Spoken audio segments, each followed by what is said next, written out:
Dieu. Que l'amour sincère soit notre partage, mes amis. Évitons l'amour intérêt. Parce que le jour où, mes amis, tu auras ce que tu as voulu là, cet amour-là, ça ne va plus exister. Parce que tu cherchais quelque chose. Il y avait un intérêt. Le jour où tu vas prendre ce que tu avais besoin, il n'y aura plus l'amour. Or, tant qu'enfants de Dieu, nous ne pouvons pas avoir ce genre d'amour. Aimez-vous les uns les autres comme moi je vous ai aimé. Christ nous a aimés les premiers. Et nous aussi, à notre tour, nous devons aimer les autres. S'il y a vraiment le vrai amour en nous, il n'y aura pas de division dans nos familles. Je sais que parmi nous sommes là, bien-aimés, il y a des divisions dans nos familles. Il y a des personnes qui ne parlent pas dans les familles. Et même, nous les chrétiens, nous sommes aussi à la base de ces conflits-là. Les chrétiens, nous sommes aussi à la base. Or, un chrétien, c'est une lumière. Et là où il y a les ténèbres, lorsque les lumières viennent, la lumière éclaire. Mais aujourd'hui, ce rôle-là a changé. Chrétien, au lieu d'être lumière, chrétien devient maintenant ténèbres. Là où le chrétien est là, il est là pour semer des zizanis. Là où le chrétien est là, il est là pour semer la division. Là où il y a un chrétien, il est là pour semer des désordres. Non. Mais je vais vous dire une chose. Dans la Bible, Hérode et Pilate ne s'attendaient plus. Ils ne se parlaient même pas. Mais à cause de la présence du Christ, ces deux hommes-là sont devenus des amis. À cause de la présence du Christ. Frère Gislain, Luc chapitre 23, le verset 12. Parce qu'un chrétien, bien-aimé, ta présence dans un lieu doit faire que s'il y avait des conflits, que les gens puissent se réconcilier. La présence d'un chrétien doit changer des choses. La présence d'un chrétien, là où il y avait les ténèbres, il faut que la lumière soit. La présence d'un chrétien, bien-aimé, là où il y avait des désordres, il faut que l'ordre entre. Mais non, ces rôles-là, nous devons renverser ces rôles. Là où il y a maintenant les chrétiens, les gens, la servante de Dieu, que Dieu te bénisse. Le mercredi, elle a dit quelque chose. Les gens préfèrent avoir même un conflit avec un païen qu'avec un chrétien. Parce qu'avec un chrétien, ça peut durer des années. Peut-être avec un païen, comme on dit entre guillemets, 2-3 jours, ça peut passer. Mais voilà le rôle qu'un chrétien devait faire. Le chrétien oublie maintenant son rôle. Luc chapitre 23, le verset 12. Je lis la parole de Dieu. Amen. 23, 12. Ce jour même, Pilate et Hérode devinrent amis. D'ennemis qu'ils étaient auparavant. Parole du Seigneur. Amen. Des ennemis qui étaient. Mais ces jours-là, lorsque tu montes là, même dans le verset 11-10, tu vas voir. Lorsque Christ était là vers Pilate, Pilate l'a renvoyé vers Hérode. Et bien aimé, à cause de la présence de cet homme, les ennemis sont devenus amis. Mais est-ce qu'à cause de ta présence, les ennemis deviennent amis? Chrétiens que nous sommes, est-ce qu'à cause de ta présence, la famille qui était divisée devient réconciliée, mes bien-aimés? À cause du Christ, les ennemis d'avant sont devenus amis. Année de paix. Soyons les ambassadeurs de la réconciliation. Ta présence, même dans ta famille, doit changer les choses. Parce qu'un chrétien n'est pas quelqu'un seulement. Non. Un chrétien, c'est une personne qui est mise à part. Un chrétien, c'est la lumière du monde. Un chrétien, c'est le sel de la terre. Mais comment toi, tu n'as pas de le sel? Lorsque le sel n'arrive pas à donner le goût, ça ne sert à rien. Amen. Lorsque toi, tu es sel, tu n'arrives pas à donner encore du goût, dès que tu ne sers à rien, c'est mieux qu'on te projette dans le feu. Lorsque toi, tu es la lumière, tu n'arrives pas à allumer encore ta lumière. Mais cette ampoule, si ça ne fonctionne pas, on va la lever, on le jette, on va remplacer. Parce qu'il ne fait plus son rôle. Son rôle, c'est d'éclairer. Mais chrétiens, aujourd'hui, nous n'arrivons pas à éclairer.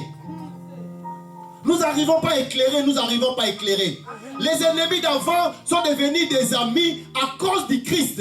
Mais toi, ta présence dans la famille, voilà, il y a toujours des conflits jusqu'à aujourd'hui. Ta présence même dans le travail, il y a encore des conflits. C'est toi-même qui est à la base des conflits des enfants de Dieu. Même à l'église aujourd'hui.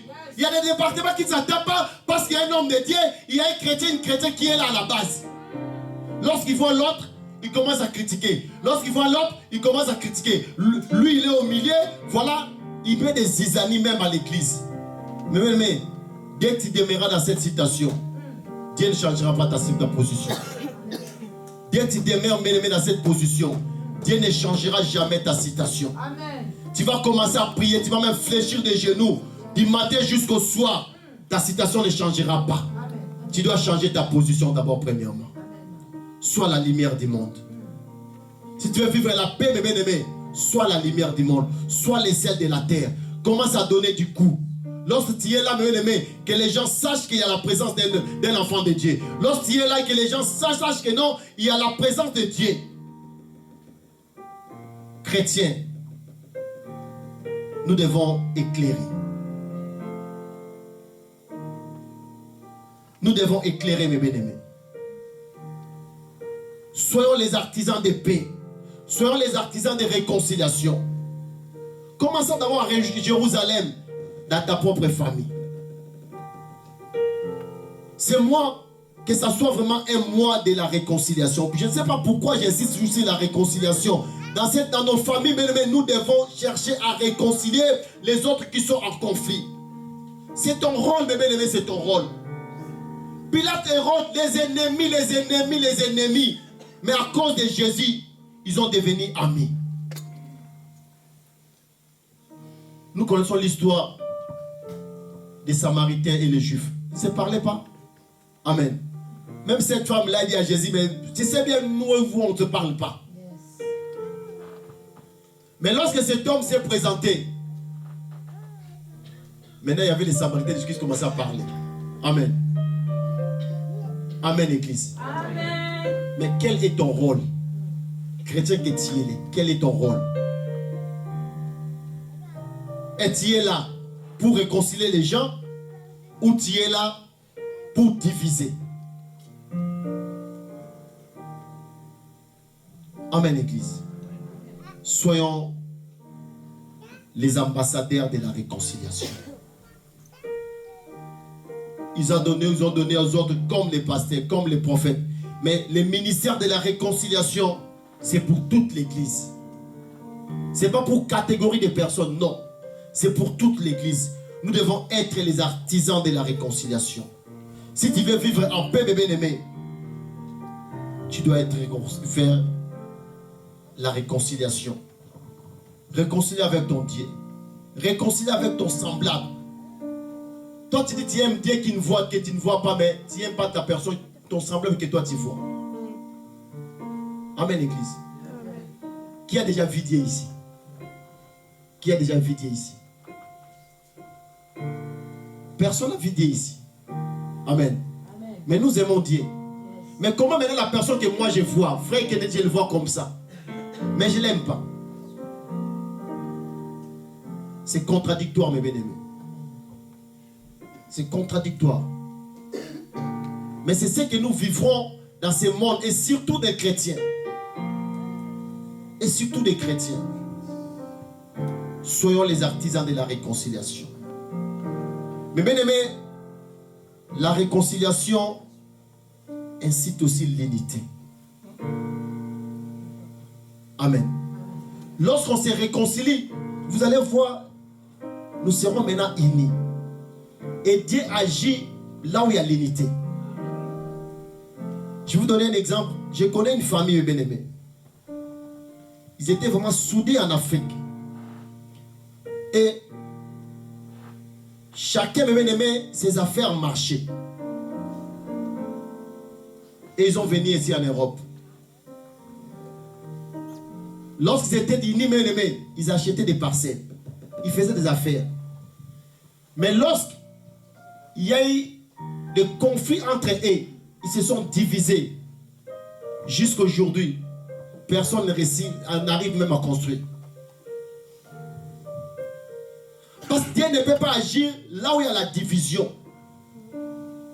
Nous devons bien aimé être unis. Même dans l'église, même pour que Dieu agisse dans notre église, nous devons être unis. L'unité doit être le partage de cette assemblée. Centre 20 Jésus-Christ avec soyons unis. 1 Corinthiens, chapitre 1er, le verset 9 au verset 13. L'unité, mes bien-aimés, dans notre assemblée, dans nos familles, même dans les travaux là où tu es, bien-aimé, il faut que tu sois là, il faut avec l'unité, que l'unité soit le partage, afin que la main de Dieu se manifeste dans la vie de tout et chacun. 1 Corinthiens, chapitre 1er, le verset 9 au verset 13. Je lis la parole de Dieu. Amen. Dieu est fidèle, lui qui nous a appelés à la communion de son Fils, Jésus-Christ, notre Seigneur.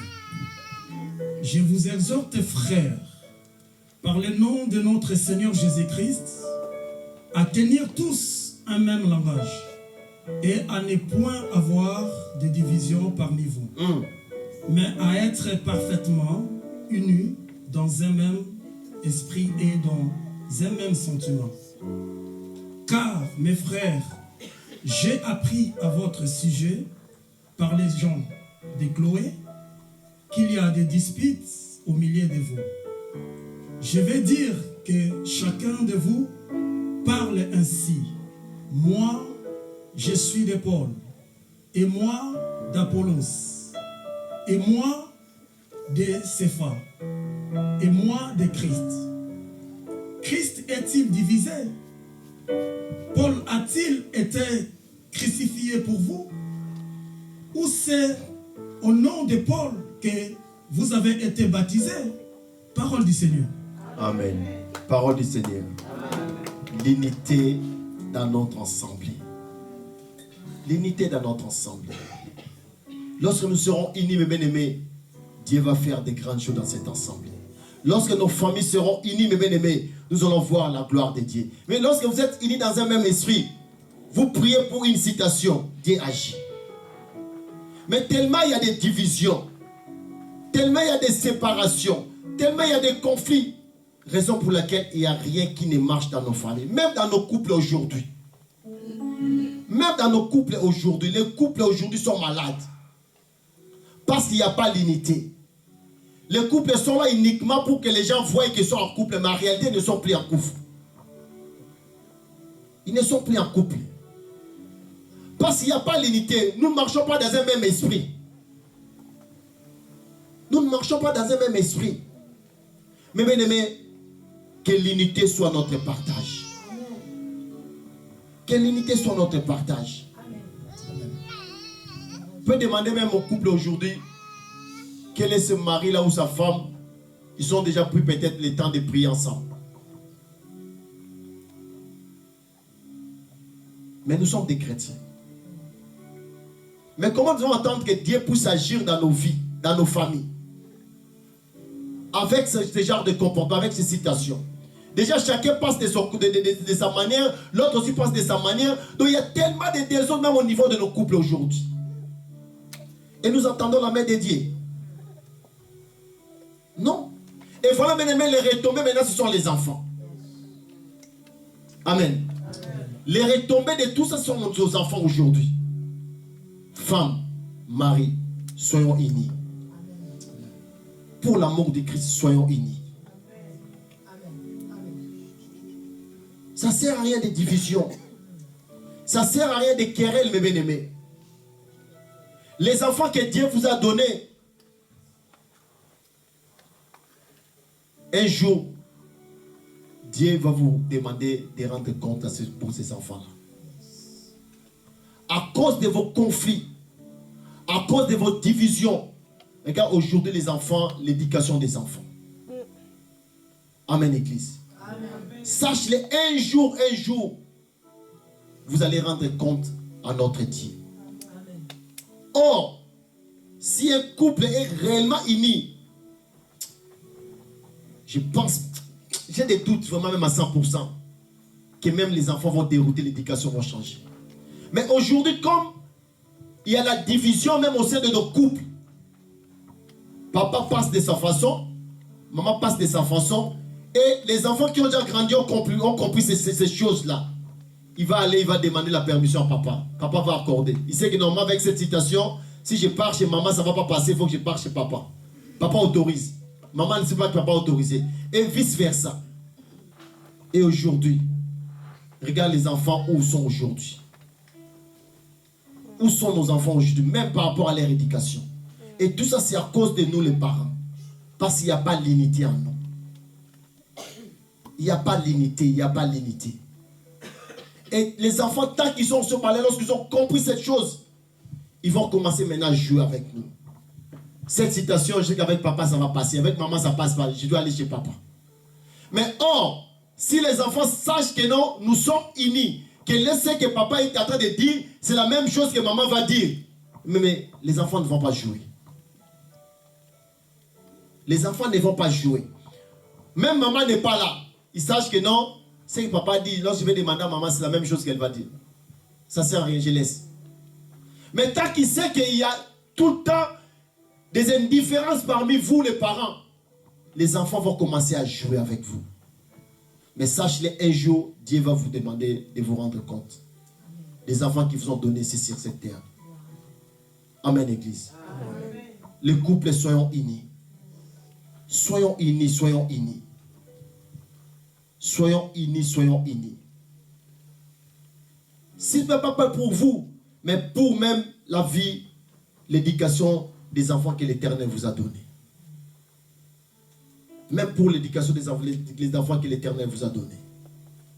Parce qu'un jour, vous allez vous rendre compte par rapport à la manière dont vous avez éduqué les enfants ici sur cette terre. En fait, les enfants, Dieu nous prête seulement les enfants, ce n'est pas à nous. Amen. Ce n'est pas nos enfants, il nous prête seulement. Et nous allons rendre compte de la manière dont nous avons éduqué nos enfants aussi. Tout ça, c'est parce qu'il n'y a pas l'unité. Église, aujourd'hui, il n'y a pas l'unité même au sein de l'église. Au niveau même des départements, il y a des personnes qui ne s'attendent même pas. Mais nous venons à l'église faire quoi, église? Qu'est-ce que nous venons à faire à l'église?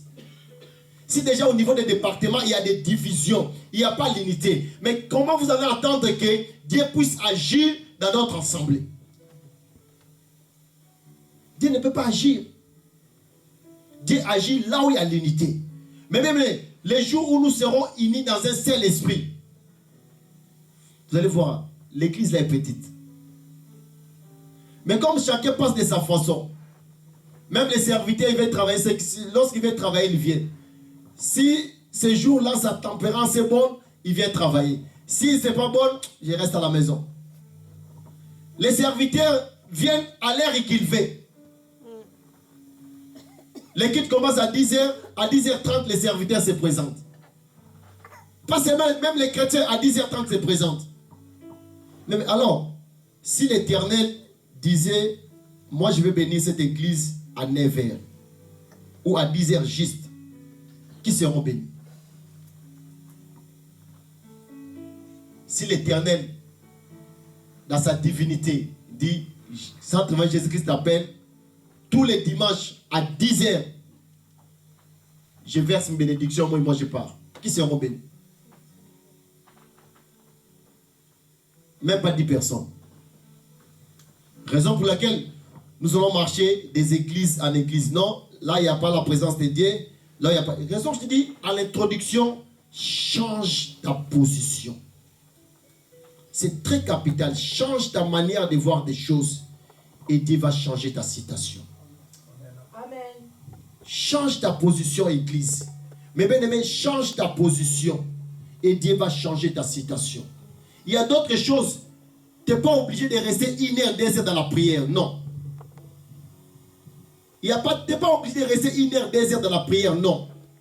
Mais lorsque tu prends vraiment la décision d'abandonner certaines choses, certains comportements, tu vas voir les changements dans ta vie. Cet enfant produit, bien aimé, lorsqu'il a pris la décision, il dit non, je vais retourner auprès de mon père. Mais lorsqu'il a fait seulement les pas, il n'a même pas entré dans la parcelle. Le père lui-même était sorti. Et ce que lui attendait, le père a fait encore plus. Lui voulait mettre quand même mes serviteurs. Mais voilà, le père l'a mis encore là, non. Parce qu'il a changé sa position. Et donc, je ne peux pas demeurer toujours dans cette situation. Je dois abandonner et retourner. C'est ce que Dieu attend de nous. Réconcilions-nous avec notre Dieu et Dieu va changer notre situation. Je vais finir, mes bien-aimés, pour nous dire encore quelque chose, nous faire juste un récapitulatif, parce que cette année, c'est la 6e année de cette église. Et la première année, bien-aimés, et pour moi, ce que j'avais dit, c'est même la clé de toutes choses. Même pour que tu puisses vivre, bien-aimé, c'est que Dieu a dit à son serviteur qu'il puisse vivre la paix.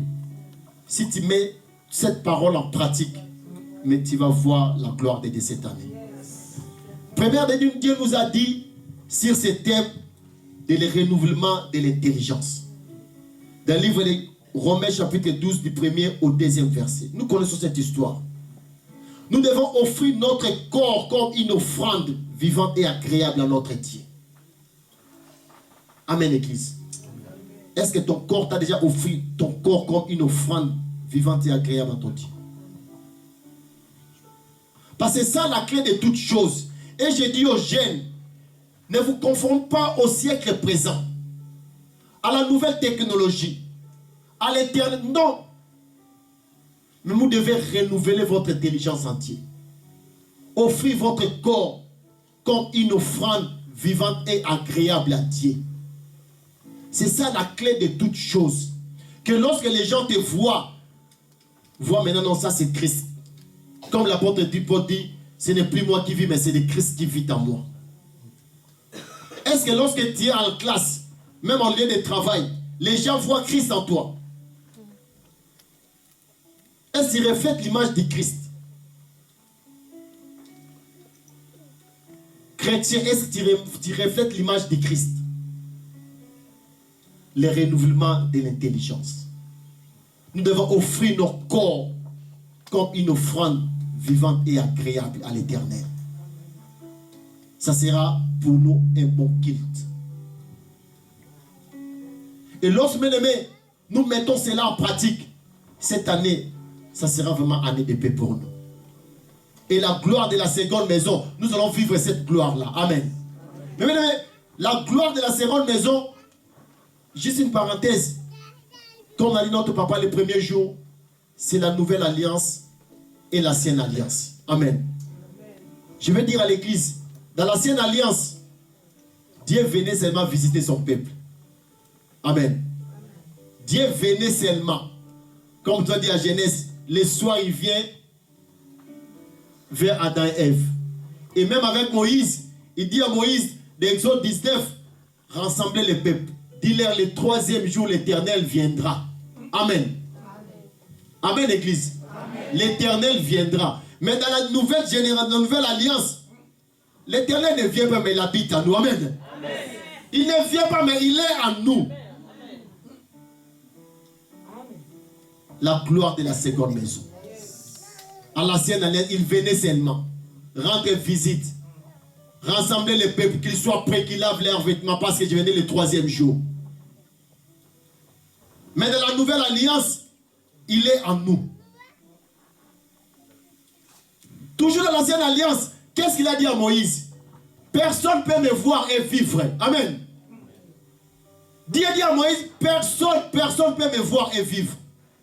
Mais nous avons vu la grâce de Dieu, nous avons vu Jésus et nous avons touché la gloire de la seconde maison. Mais pour que tu puisses voir, même vivre cette gloire, tu dois offrir ton corps comme une offrande vivante et agréable à l'Éternel. Amen, amen, amen. Amen, Église. Amen. Le Fils nous est né. Un enfant nous est né, un fils nous est donné. On l'appellera admirable, conseiller, amen. Père éternel, l'Éternel des armées, amen. La presse de la paix. Amen. Il est ensemble avec nous. On l'appelle Emmanuel, le Dieu parmi son peuple. Ça, c'est la gloire de la seconde maison. Ce n'est pas la gloire de la première maison. Moïse attendait seulement que l'Éternel. En plus, à cette époque, bien aimé, Dieu parlait seulement avec ses serviteurs. Mais maintenant, Dieu parle avec tout le monde. Comme tu es là, Dieu peut te parler. Lorsqu'il est disposé, mes bien-aimés. Mais l'ancienne alliance, il parlait avec ses serviteurs seulement. C'est Moïse qui ramenait ce que Dieu parlait. Mais aujourd'hui, nous avons cette grâce. La gloire de la seconde maison. Dieu parle avec son peuple. Dieu au milieu de son peuple. Bien-aimés, offrons nos corps comme une offrande vivante et agréable à l'Éternel. Amen, Église. Et le deuxième année, bien-aimés, on nous a parlé, fais-moi voir ta gloire. Lorsque la personne déjà a offert son corps comme une offrande agréable à Dieu, mais la gloire de Dieu est là. La gloire de Dieu est là. Il a dit à Moïse, je te connais par ton nom. Demande tout ce que tu fais. Or, toi, lorsque tu as déjà offert ton corps à Dieu comme une offrande vivante et agréable, Dieu te connaît par ton nom. Tout ce que tu vas demander à Dieu, il te donnera. Tout ce que tu vas demander, tout. Il n'a pas dit ici cette catégorie de choses, non. Tout ce que tu vas demander, il te donnera. Et deuxièmement, on dit, fais-moi voir ta gloire. Mais raison que je rappelle tout ça pour nous dire, mais regarde, on a passé tous ces thèmes-là que Dieu nous a parlé. Est-ce que dans ta vie, tu as vraiment vécu tous ces thèmes-là? Ça, c'est une question que nous devons nous poser. Chaque année, Dieu nous parle. Mais est-ce que toi-même, tu es en train de vivre tout ce que Dieu est en train de parler? Tu as parlé déjà. Et la troisième année, bien-aimé, on nous a parlé sur la bonne nouvelle. Mais déjà, la personne, lorsqu'il a vu la gloire de Dieu, mais c'est une bonne nouvelle. Amen. Lorsqu'il a vu la gloire de Dieu, lorsque Dieu s'est manifesté dans ta vie, c'est une bonne nouvelle. Mais une bonne nouvelle encore, c'est aller encore annoncer la parole de Dieu. Et mais lorsqu'il commence à annoncer la parole de Dieu, il y aura des tribulations. Mais il t'a dit encore, ne crains point. Je viens en ton secours. Amen. Même s'il y a des tribulations, même s'il y a des problèmes, mais moi l'Éternel, je viens en ton secours. Ne crains point. Ne crains point. Et cet avant-midi, je te rappelle encore, ne crains point. Parce que l'Éternel est au contrôle de toutes choses. Mais il y a une chose. Romains chapitre 12, du premier au deuxième verset. Il faut que ton corps soit une offrande vivante et agréable à l'Éternel. Et nous bénissons notre Dieu. L'année dernière, il nous a parlé, fais de l'Éternel tes délices et te donnera ce que ton cœur désire. Si tu fais le bilan, est-ce que tu avais fait l'Éternel tes délices? Amen, Église. Amen. Si tu fais le bilan, est-ce que réellement toi-même tu avais fait l'Éternel tes délices l'année dernière? Et cette année, l'année de paix, la gloire de la seconde maison. Pour vivre tout ça, mes aimés, nous devons offrir nos corps comme une offrande vivante et agréable à l'Éternel. Ça sera encore un kit raisonnable pour notre Dieu. Que Dieu bénisse sa parole. Amen.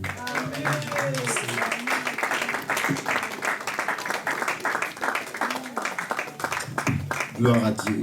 Nous voulons prier, mes bien-aimés. Je vous invite de vous tenir encore dans la présence de Dieu parce que nous voulons prier. Ta prière, bien-aimé, de cet avant-midi, comme nous avons dit lorsque nous avons salué chacun de nous, que ce mois de février soit pour nous un mois de la réconciliation. Mais bien-aimé, tu connais ta famille. Tu connais ta situation. Tu connais même là où tu travailles. Mais si encore des divisions, des séparations, ce matin tu vas demander à l'Éternel. Comme l'apôtre Paul nous a dit dans 2 Corinthiens chapitre 5, que nous soyons les ambassadeurs de la réconciliation. Que tu sois vraiment artisan de la réconciliation, bien-aimé, dans ces mois. Que tu sois vraiment l'artisan de la réconciliation. Je sais qu'en toi-même tu ne peux pas. Mais ce matin, tu vas demander l'aide du Saint-Esprit. Que le Saint-Esprit t'aide à sois réellement un artisan de paix. Que tu sois réellement un artisan de réconciliation. Élevons nos voix, prions dans les noms puissants de Jésus. Au nom puissant de Jésus.